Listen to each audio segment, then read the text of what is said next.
Hi everyone, I'm facing the other way. So for those of you actually watching the video, not listening to the podcast, I decided to rotate my camera and show you where I normally work, which is with all of these screens. So I've got four 1080p screens, which I sort of run across here. In fact, they're more than 1080. They're the 1920 by 1280 from memory. Now, I've had these for ages, and I originally had a couple, and then I thought that was good, but what's better than two? Three. So I went and grabbed another one off eBay, and then, of course, what's even better than three? Well, I've got four of the suckers.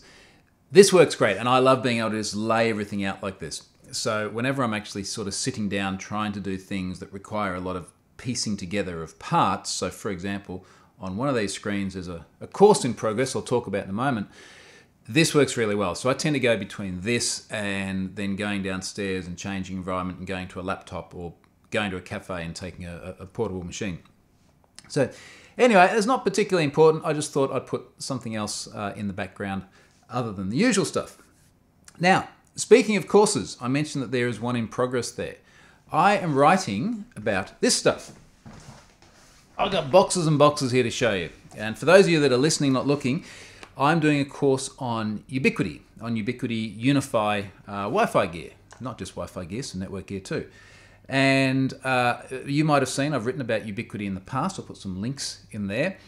And basically, everything in my house, I made Ubiquiti back in, that was late last year, October, November, something like that. The stuff just rocked, so I wrote about it. And a lot of people read that and decided to get themselves some Ubiquiti things. And I keep getting tweets from people saying, hey, thank you for the Ubiquiti stuff. Now I need to explain to my significant other why we've just got all this new networking gear at home. So I did all that. And what I actually did in the way I built this up, I'm going to put some boxes here and show you everything, is I put in a bunch of these, which are wireless access points. And these are sort of neat looking disc units, for want of a better term, which effectively you put enough of these around your house to cover the area that you need. So rather than just having like one in one central place, you end up with, in my case, I put 5 of these, which is massive overkill. In many houses, you'd have like 1 or 2. So anyway, in the course that I'm writing, I'm actually going to install this in a restaurant run by a friend of mine, because very often these are used for commercial, sort of anything from coffee shops through to massive stadium use cases. You can also use them at home. You just obviously don't build out as much infrastructure as you would in a massive stadium.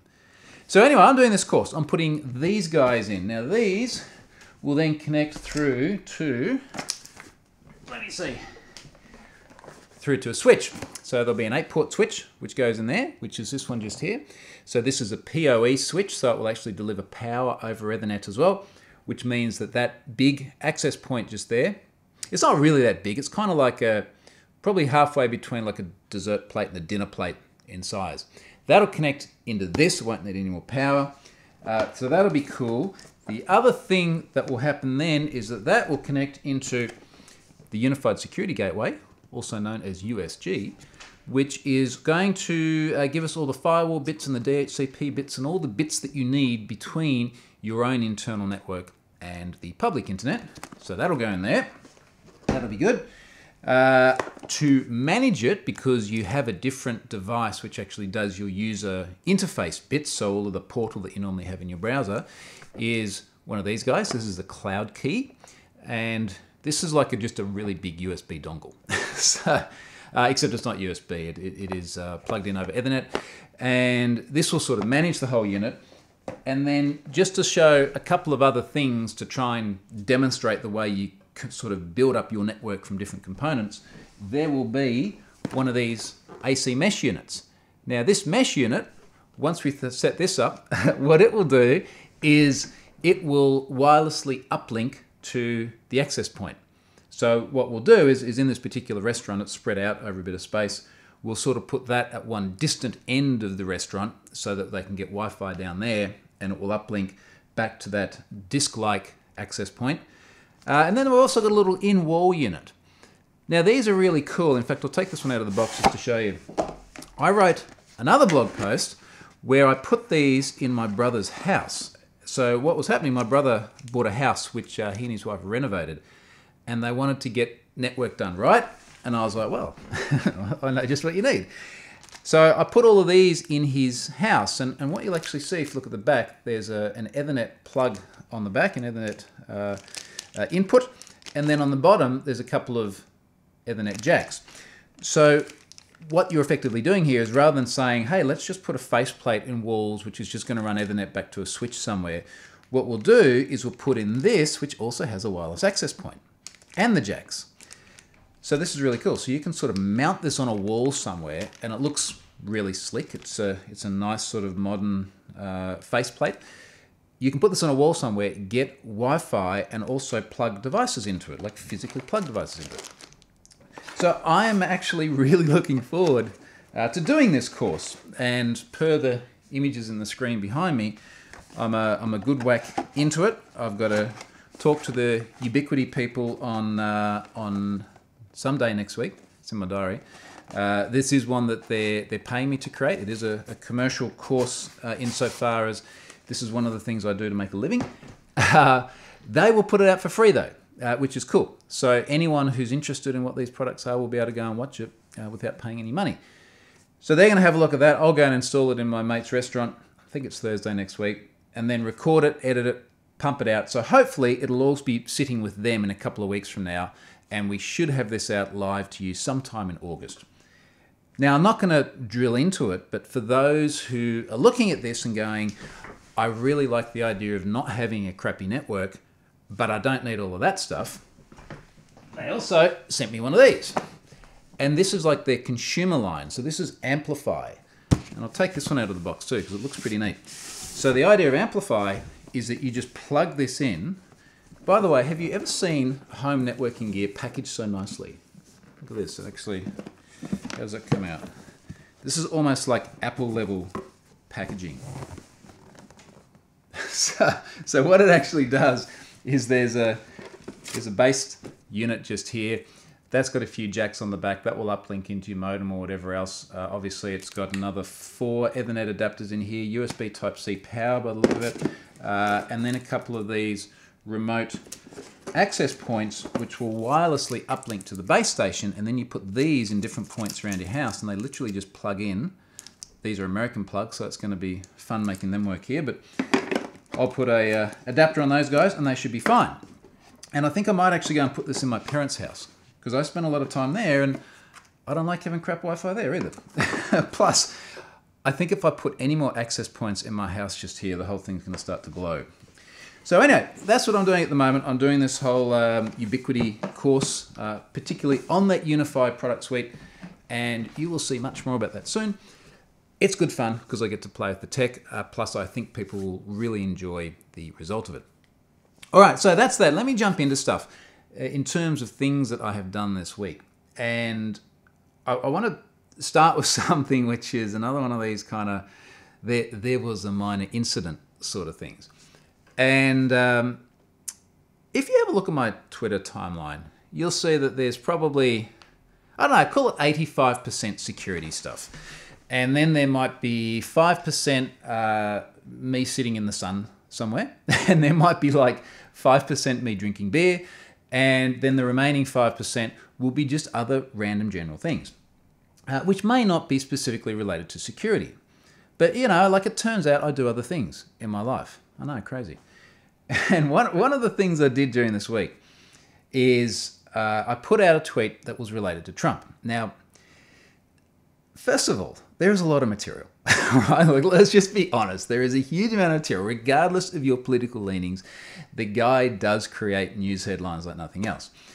Now, this was after a series of his tweets, and I was sitting here doing my work late at night, and I've seen something pop up on CNN, and it's one of those things that pops up, and you just go, "This is surely bullshit. Like, this is just too weird." And it was the thing where he said we're going to ban transgender people from the military.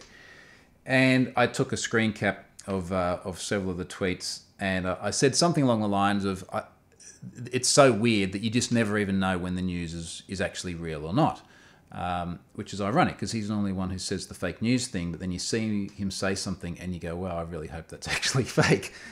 Turns out it wasn't fake. Anyway, so that was that. And look, I mean, heaps of people came back and went, oh, my screen's gone. Heaps of people came back and went, look, you know, that this is ridiculous, crazy Trumpism stuff, as per usual. One bloke the next day, which was yesterday for me, replied and said something along the lines of, please keep your Twitter timeline focused on security and not politics. And I want to address that, not just to sort of take a shot at this bloke, because he's certainly not the first one to have made comments about what should be on my Twitter timeline. And I'm certainly not the first one to have had feedback like this. I've seen Scott Hanselman, who many of you will know, has often been at the receiving end of this. And in my defense, he does tweet a lot more Trump stuff than what I do. But regardless, the thing about an online profile like this, and indeed why I even do videos like this, is to try and show that you have a little bit of personality. You know, you're not some machine who just pumps out boring, inane, same old stuff day in, day out. And inevitably, there will be things in there that not everyone agrees with. I've mentioned before in these weekly updates, I did a talk in Norway recently called Hack Your Career. And one of the things I talk about in there, I'll link to that as well actually, one of the things I talk about is that you will often get feedback from people that aren't happy with what you're doing. And I actually show a tweet where someone was unhappy in that I had put a short audio clip of the new car I got, because the exhaust sounds epic, to my ears anyway. And they'd said something along the lines of, can you please just keep it to security? And the point that I make in this talk is that Twitter and social media and all these sorts of things are very much an opportunity to show your character, all right, to show who you are. Now, as an extension of that, I could have, I think quite rightly, gone back and said, no, like you're being an idiot, you know, like it's not your timeline, you do what you want with your timeline. I could have been very brash, and instead what actually happened in this case is that the guy later apologized and said, you know, look, it was, I don't think he necessarily said out of line, but basically obviously reacted too strongly. And also within that talk, I've said, you're not going to please everyone. And frankly, if you are pleasing everyone all the time, you're probably doing it wrong. And what I mean by that is that if you sort of dumb it down to try and keep everybody happy all the time, you will erode and dilute so much of your character that, yeah, frankly, you got to kind of ask what you're in it for. And I would much rather have probably 99% of people happy 99% of the time and have that sort of, that little gap there where there's going to be people who don't like what you do. I'd much rather have that than sort of get to that point where it just gets diluted and boring. So, you know, I think that's an important thing. But above all, like this is my profile. That's why it's got my name on the Twitter account. You know, like you take your profile and you don't talk about politics. That's fine. But to go out and tell other people what they should and should not put in their timeline, when it's something like that, I think is a little bit nuts. And occasionally I'm still going to tweet about Trump and beer and cars and sunny weather. So that is that. Now, I want to jump onto some other stuff, and I'm just looking at what I have here on the iPad. I killed AMP.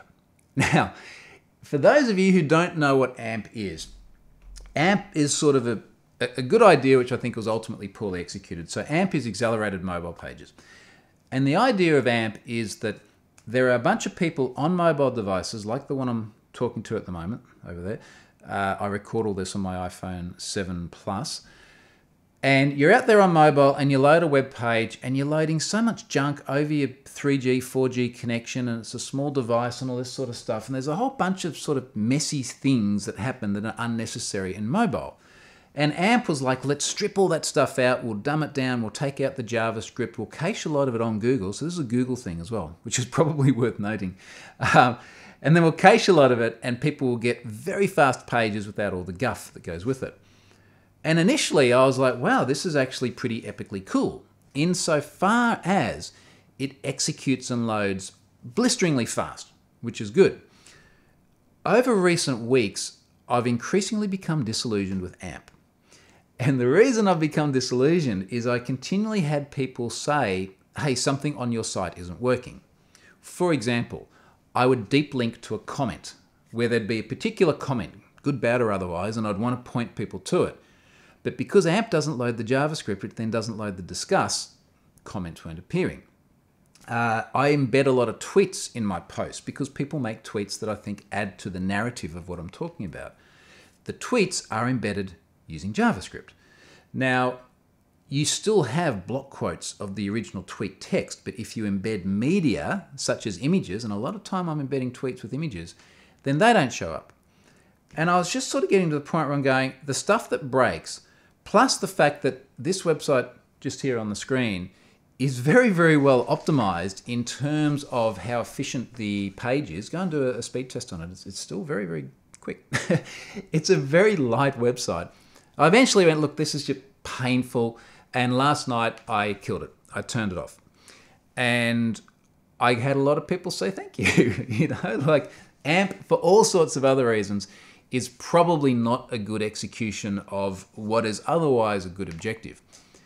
So there are a couple of little nuances with this. I still had people linking through to AMP URLs. So I have URLs on the site that are like /AMP at the end. So I dropped in a Cloudflare page rule to redirect those. I may even write something about that because a lot of people saying basically they've had all of these dramas because they turn off AMP and now they've got 404s everywhere. But the Cloudflare page rule, once I actually put it in the right order with the other page rules, was dead simple. So I'd strongly recommend that. All right, now let's move on because I want to get to the big thing. And this is, I've got to check my stats, but it is one of my most read blog posts in a very, very long time. And I'm sort of looking down at the iPad here, so I make sure I sort of hit the important points. But this is about passwords evolved, authentication guidance for the modern era. And this is something that I've had in mind for probably for quite some time. I think that the real catalyst came probably about 6 weeks ago when NIST, the National Institute of Standards and Technology in the US, came out with a bunch of password guidance. And what they came out with echoed particularly what we've heard from the NCSC in the UK, the National Cyber Security Centre. And it also reconciled with what we've heard from tech companies like Microsoft, among many others, which is effectively to say there are a bunch of things that we have historically been doing with passwords and authentication, which we should now be doing the opposite of. And I want to give you some examples of that, either the opposite or doing things quite differently. So, yeah, so a few good examples in here.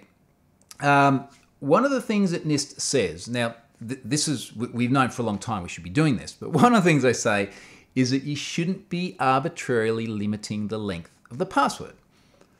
Now this is really common sense, right? Like we shouldn't limit passwords to say 10 characters because it significantly decreases the strength of the passwords you can create. Also breaks password managers, screws stuff up like that. So NIST says 64 characters. You should allow at least 64 characters. Very coincidental. They came up with that as the perfect number, but be that as it may, the point is it should be long. And it does have to be something. You have to have a limit. You can't just go unlimited because then you have like massive passwords, which might be megabytes, which might exceed max request length, cause other problems. And I've sort of said here, look, you know, if you make it 100 characters, 200 characters, or do the NIST thing, make it 256 characters, like that is awesome. That's not going to cause you dramas, and no one in their right mind is going to pop up and say, I went to register on this site and they limited my password to 100 characters, therefore their security is shit. Not going to happen. And if it does, they're one of the people in the earlier category I spoke about which just want to whinge and you can safely ignore them. So there's that. Now, special characters. So here's where things get kind of interesting. So NIST and everyone else says you should allow any character. And the number of times we see websites that say, I'm sorry, you can't use an angle bracket or an apostrophe or anything that isn't one of these allowable subsets of the entire character range. Number of times we see that is amazing. And part of the reason I wrote this blog post is that I would love for this to become the thing that people direct companies getting passwords wrong to read. And I wanted to direct them to here because it goes, look, here is like the official government guidance and the Microsoft guidance about how to do this right. So clearly not banning special characters, because really aren't all characters special. So clearly that is important. The other thing, and this is sort of the cool thing that flies in the face of traditional consensus, is that, and I want to try and get exactly the right words here. NIST says, verifiers should not impose other composition rules, i.e. mixtures of different character types or prohibiting consecutively repeated characters for memorized secrets.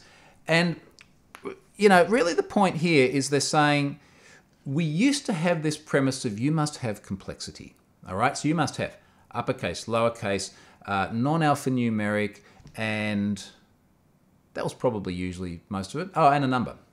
So what people would end up doing is they would have password 1, capital P, and then they'd have like an @ symbol for the A, and then they'd have maybe an exclamation at the end. And the interesting thing here is Microsoft actually says most people use similar patterns, i.e. capital letter in the first position, a symbol in the last, and a number in the last two. Cybercriminals know this, so they run their dictionary attacks using common substitutes for such as a $ for an S, which incidentally is how many people spell Microsoft when they complain to me about things. An @ for an A, an I for an L, or a 1 for an L, and so on. And we know this, right? Like, we know there is this character substitution thing. Bad guys know there is this character substitution thing as well. And what this expectation of composition means is that when someone comes along and they come up with a genuinely good passphrase, which may just be lower cases, may have spaces, and that's it, the website then goes, nah, no good. So you go and create a password like password with an @ and suddenly it's okay. Now also, all of this is about a broader composition of how do we apply different security controls to accounts. This is not like, hey, just allow anything you want and don't ban anything and then you're okay. There are other things that contribute to this as well, and I'll get to these as we go along. Password hints definitely, I don't think we need to even have the discussion as to why password hints are a bad idea. If you're not sure, go and check the blog post, but password hints are a bad idea. Password managers. Now, this is something that drives me nuts, and I'm sure most people listening or watching have also been bugged by this, which is you go to a website and it either consciously breaks the password manager by doing something like disabling paste, and some password managers for various reasons you may need to paste into, or they break it by, so when we say disable paste, they may have events on the actual control itself. They may also look to see whether there have been individual keystroke presses, just like nasty stuff designed to stop password managers from working. And I see all the time, because people tweet me into these discussions, I see all the time companies going, yeah, you can't use password managers because security. And what they're really trying to say here is that you can't store your passwords in some other system. So NIST and NCSC and anyone with half a brain is very, very much against blocking password managers, blocking paste. So that is well and truly on the outer. Now here's another one which I think will really resonate with people based on the feedback it has. I've had about 150 comments or something on this blog post in a day and a half too.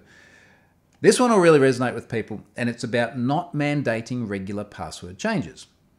So if you're working in an office and you're set up there in Active Directory, for example, you almost certainly get that 90-day email thing, which is, hey, your password's getting stale, you need to update it. So what you do is you go to the password that you've been using already, and then you increase the number that you have on the end of it by 1. Okay. And now you have the same password, which is one of the rare passwords that you actually need to be able to remember to be able to type in, because that's how you authenticate to the machine in the first place. And all you're doing is you're just persisting this pattern over time. And this happens in an enormously prevalent way. I've certainly done it before. You have almost certainly done it, because this is what we as humans do. We try and circumvent security that poses an impediment. And regularly changing passwords is an impediment. And the point that NIST, NCSC, other big names are making here is that forcing these changes causes bad social or bad human behavior in terms of how passwords are created and maintained. For example, I keep forgetting it because I have to change it, therefore I have a post-it note and I stick it right there on the screen so that I don't forget it. That is bad for obvious reasons. So this is one of the ones that really is going to grate on a lot of organizations. And look, it's going to take a long time for these sort of changes to come through, not least of which because there are regulatory bodies out there which require, say, the rotation of password. And what we're going to have to do now is we're going to have to wait for quite some time for them to actually catch up with the guidance. And that may mean that we have to keep building systems that require complexity and require rotation. And as we do that, we have to sort of keep beating the drum and saying, okay, but you're aware that this is old advice, which is really actually worse for us than not forcing composition rules or rotating. But if you are going out there and building a system from the ground up today and you don't have those regulatory obligations, well, you can actually start to use some of these good practices. So there's that one. Now, moving on, I've said here, notifying users of abnormal behavior. Now, many of you would have seen this before, where you sign into a site from a new device or from a country that you're not normally signing in from, and you get an email. It says, hey, just so you know, like you just signed into this thing, it's a bit unusual. We've allowed the sign in because the credentials were correct, maybe even the second factor of auth or the second step of the verification process was also correct. But just so you know. And that then gives you the ability to at least take some decisive action, hopefully pretty quickly after the event. So, that is one of these things which is tangential to the process of actually authenticating. It's one of those things you can add to your system now, including the ability, and I give some examples here with the likes of Dropbox, including the ability to go into the web interface, look at previous security events and go, hey, that login looks a bit dodgy. I want to log that person out. Let's deauth them. And obviously you do this in combination with a password change if you're worried that someone had your creds. So that's kind of a neat one too. And it sort of talks to the whole thing of security is a composition of controls. And this is not the one thing you do. It is one of many things that you do. Now here's one that is particularly interesting, given the circles that I travel in. Block previously breached passwords. And this is kind of curious because what NIST has actually said here is they've said, when processing requests to establish and change memorized secrets, verifiers, so this is websites verifying passwords, verifiers shall compare the prospective secrets against a list that contains values known to be commonly used, expected, or compromised. So, commonly used, you shouldn't allow someone to have a password no matter what symbols they use in it. Expected, for example, the name of the website. When I wrote about CloudPets, I showed how there are many people in CloudPets who had the password CloudPets. And even though they use bcrypt to protect those passwords, when you know what the values are, they're very easy to crack. And of course, when they say compromise, they then go on and say, for example, the list may include, but is not limited to, passwords obtained from previous breach corpuses. In other words, if there have been data breaches and passwords have appeared in those data breaches, you shouldn't be using those passwords anymore. This is really interesting. I'm going to come back and talk more about that next week because I am working on something, which I've got to get back to as soon as I finish this, which is going to make this much easier. And I'm really excited about this. It's something I've had in mind for quite a while now, and it's just taken a while to figure out how to do it in the right way and also how to do it without breaking my bank for reasons that will become apparent when I release this next week and when I do my weekly update Friday next week. So I think that stuff is really interesting. I like the fact that there is sort of a modern take on the way we do passwords. I like the fact that it goes against a lot of conventional wisdom. And if I'm entirely honest, I kind of like seeing some companies squirm as they try and explain why they're doing something, not because it makes sense, but just because they've always done it that way. And that really, really changes the way we look at security. Okay, so that I think is pretty cool. Now, there was one individual, I'm doing a lot of this lately, there was one individual who popped up in the discussion who was very, very sure that we are all idiots. And there's not really a nicer way to put that. I suspect, actually, I've heard from this individual in the past. I recall an email discussion maybe 6-9 months ago, something like that. And I guess the rationale is that there is a school of thought which is that passwords are just irretrievably bad. Insofar as the model of having this like memorable secret, and of course if you have a password manager, part of that problem goes away. But the premise of having these sort of strings and you enter them and you authenticate and that's it, is fundamentally broken, and there is simply no, just going to leave those monitors off. There is simply no way that we can redeem ourselves. And over many years, many people have come up with many different solutions for how we solve this. And some of them involve QR codes, some of them involve SMSs, some of them involve physical devices, and none of them have really been that successful. And this is sort of the heart of the matter. Every time someone comes up with a solution, they say, this is going to kill passwords. This is absolutely going to kill them. You don't see this stuff getting traction. You know, maybe something like a YubiKey is about the most traction you'd get, and that's used by a tiny fraction of 1% of people and a tiny fraction of 1% of websites. And normally for very sort of high value, high risk sort of stuff. But your everyday mainstream websites simply don't do anything other than passwords unless they do some things on top of that as well. So for example, I can use biometrics to log on to a mobile device. I know that's not a website, but you get the idea. So we still have all of these underlying passwords, but then we have other authentication mechanisms on top. The reason for this is that passwords are so universally understood. We know they're crap for all sorts of reasons, but everyone knows how to use them. So when someone's designing a site and they're talking to the marketing manager and they're going, hey, there's this new thing where all you do is you download an app and you scan your QR code and you get the value and you put it in the thing. Marketing manager's going to go, you're dreaming. Like, there's no way we're going to do this because this is friction to entry. Now, getting back to this individual, this person was to be honest, quite irate and quite rude in the way they expressed this as well. And again, you can sort of go through and read the comments. I think their handle was a non-coward or something like that. They were convinced that this was the one true way of doing things. But this was one of these weird things where it was clearly a marketing pitch and other people called this individual on it being a marketing pitch. But then the individual wouldn't actually say what the service was, what the product was, wouldn't identify themselves, and just kept ranting and ranting and ranting. And I know last week I said it's really rare for me to actually block someone from commenting, like I do it once every 3 or 4 months. I did it again because it got to the point where there is someone being obnoxious, dominating the conversation and not wanting to back up anything they were saying. So it's like, mate, that's enough. You're out. Let's keep the people in here who actually want to have a constructive discussion. But I did sort of want to touch not so much on booting the guy out because that was last week's discussion, but more on the fact that all of these grand ideas about how we're going to kill passwords have to consider the human factor. And if you can't make it easy for people to the point where they don't even have to think about it, you're going to have a lot of trouble getting traction on this, because people building websites are trying to remove every possible barrier to entry.